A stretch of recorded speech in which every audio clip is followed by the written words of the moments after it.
Media internasional menyoroti eskalasi protes di Indonesia yang berujung pada penjarahan rumah Menteri Keuangan Sri Mulyani Indrawati dan beberapa anggota DPR seperti Ahmad Sahroni, Eko Patrio, Uya Kuya hingga Nafa Urba.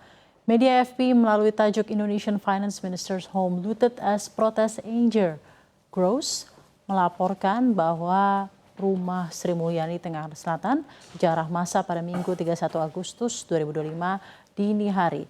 Kesaksian warga sekitar, tulis lamar itu menyebut massa datang dalam 2 gelombang. Dilaporkan juga bagaimana Sri Mulyani sendiri tidak berada di rumah saat kejadian dan kini tentara telah menjaga kediaman Menteri Keuangan tersebut. Dikatakan bahwa Sri Mulyani dikenal sebagai tokoh berpengaruh, pernah menjabat sebagai Direktur Pelaksana Bank Dunia dan 3 kali dipercaya sebagai Menteri Keuangan lintas pemerintahan.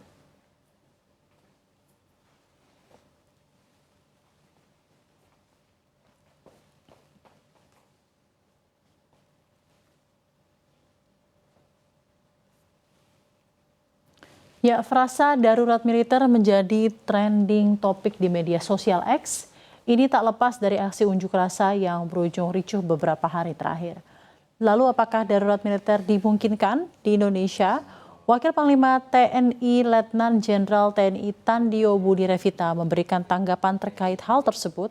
Tandio menyampaikan bahwa TNI saat ini dalam satu soliditas yang sangat kuat antara Kementerian Pertahanan, Mabes TNI, dan Angkatan. Tentunya mereka berada dalam satu komando itu semuanya.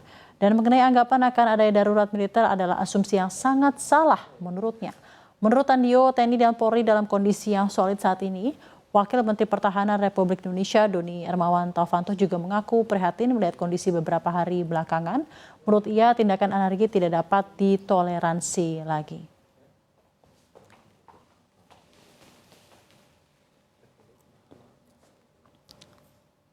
Kita akan ke top news selanjutnya, Tol Baru Sumatera. PT Hutama Karya Persero atau HK telah memperoleh sertifikat layak fungsi dan operasi atau SLFO dari Kementerian Pekerjaan Umum dengan predikat bintang 5. SLFO itu diberikan untuk proyek jalan tol Betung, Sekayu, Tempino, Jambi, seksi 4 pada Jumat 22 Agustus 2025 lalu. Sertifikat ini menandaki kesiapan penuh ruas tol sepanjang 18,49 km tersebut untuk melayani publik dengan standar keselamatan dan kualitas terbaik. Executive Vice President Sekretaris Perusahaan Hutama Karya, Ajib Al-Hakim menyampaikan apresiasi atas kepercayaan pemerintah melalui penilaian dengan predikat tertinggi ini. Lebih lanjut, Ajib menegaskan bahwa jalan tol ini secara substansi sudah siap beroperasi. Tahap selanjutnya adalah penerbitan keputusan Menteri PU mengenai penetapan pengoperasian sebelum jalan tol dapat digunakan oleh publik.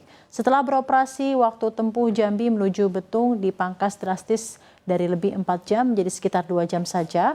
Adapun dari Bayung Lencir atau Sumatera Selatan menuju Jambi, kini hanya membutuhkan waktu sekitar 45 menit dibanding sebelumnya hampir 3 jam, di mana dapat memecah kemacetan yang sering terjadi di jalur lintas Sumatera.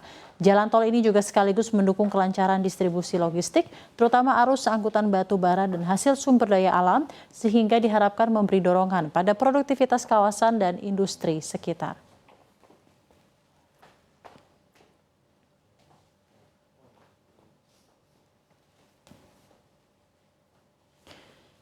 Ya, kita ke informasi selanjutnya. Presiden Amerika Serikat Donald Trump akan mengepung kota baru dengan tentara cadangan negeri itu di Garden Nasional. Setelah ibu kota Washington, kini beberapa kota dan negara bagian mendapat peringatan dari sang presiden. Trump sebelumnya mengklaim langkah itu untuk menurunkan tingkat kejahatan di sejumlah kota. Setelah ibu kota Washington DC, kebijakan Trump itu kini menghantui kota Chicago, negara bagian Illinois, dan kota Baltimore, negara bagian Maryland. Perlu diketahui, Garda Nasional adalah kekuatan cadangan utama militer pemerintah federal dan negara bagian Amerika Serikat. Garda Nasional biasa disebut tentara sipil dengan jumlah sekitar 419.000 di 2023. Menurutnya tidak ada upaya dari pemerintahan Trump untuk mengkoordinasikan rencana tersebut dengan para pejabat setempat. Kota-kota lain yang diancam akan dikirimi pasukan oleh pemerintahan Partai Republik Trump juga dikuasai oleh rival-rival politiknya.